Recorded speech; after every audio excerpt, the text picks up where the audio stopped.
we start, obviously slight change of mood from the wonderful music we had before. I'm sure many of you are quite familiar with what karate is, but in case you're not, there are basically three aspects of all our training. Kihon, kata, kumite. Kihon are the basics, multiple repetitions of similar movements to evolve the body into an efficient machine. Kata, which are the original forms, which are rather complicated, almost dance-like sequences of 20, 30, 40, 50 moves long. And kumite is the pair work. We are going to show you some kata. And as you also probably know, we have grades in karate, and going up through the color belts to black belt. You have your first dan, then a couple of years, second dan, a few more years, third dan, and it's a very long process. Kenji is early on in that process, and we've been very lucky to have him join us in the dojo about 3 years ago, and he has really taken to it, maybe something to do with Japanese DNA, I don't know. He has a good feel for it. But nonetheless, even for Kenji, he's asked to do a couple of quite advanced kata, a little bit above his pay grade. But he was insistent that these are the ones he loves, and so we're going to do those for you. Okay, so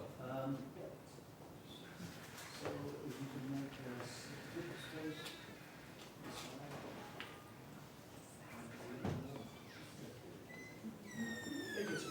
The first kata is called Kankudai, and it's one of the black belt choice kata. At a certain level after the color belt, you can choose your kata based on its personality, and the way you move, and whether it appeals to you or not. This one is the longest one of all that. Thank you very much. The longest, most elaborate one of that level, and it translates as to gaze into the eternal void. That's the poetic translation in karate books, because they're sort of a bit more macho. They just say viewing the sky. Hey, just here. Hey. Kankudai! Kankudai! Go! Jin!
Another kata, and you can see from the beginning why the name Viewing the Sky was chosen.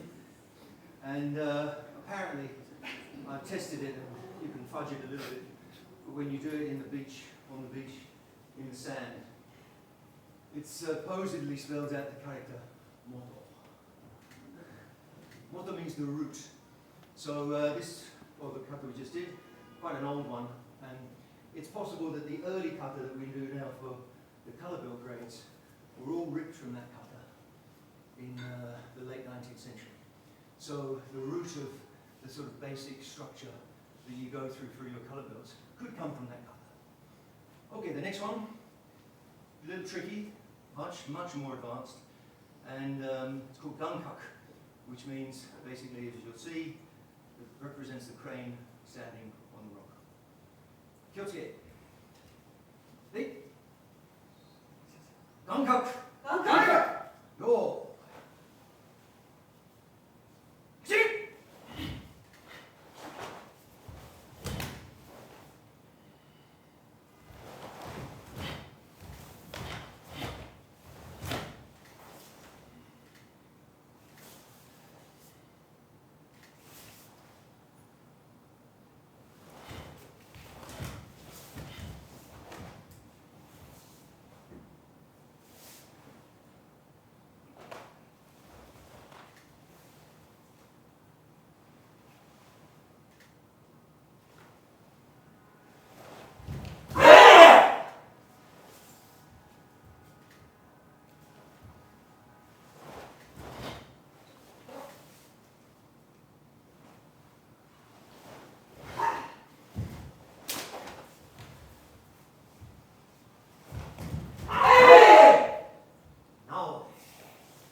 said he had a little experience, he was a bit sort of hesitant to say, and in fairness, he was right to be a little bit hesitant to talk about his experience because it sort of lost whatever he'd learned many years before, and it was a different style and everything else, so he really did start as a beginner, but you know, he had a sense for it, and sometimes starting with another style and then having a long break and then going back to karate in a different style is the greater challenge than starting from scratch, because there are different emphasis points and everything else. But as diligent as he is, and I'm sure he will be as diligent in his marriage to Peyton as well. I'm sure it's through the tough times, those tricky spots, those sort of doubts that you have where it's like, hang on a minute, I used to move like this and now it's no good. And now he sort of accepted that, or when he came to the dojo he accepted that, which is one of the signs of character, you know, to be able to accept circumstance. And he did, and of course he benefited from that to the point where he can do these kata which, you know, talking about the dan grades, first dan, second dan, third dan, etc., etc.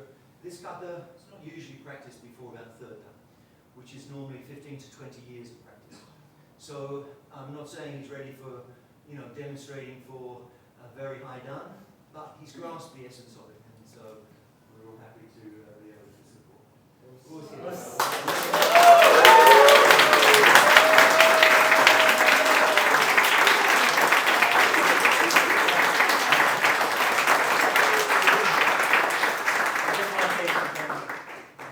I really appreciate the karate that I got introduced by Richard Sensei, Yaki Senpai, and all the dojo colleagues that I have.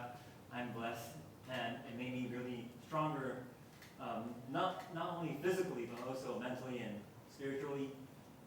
And I think it allows me to protect the people that I love. And Kaylin is one of the person that I love dearly, and I always think that I want to protect her, and that's part of it that I'm practicing karate. And when you have something to protect, it makes you stronger, I think. So this is all kind of part of love, I guess.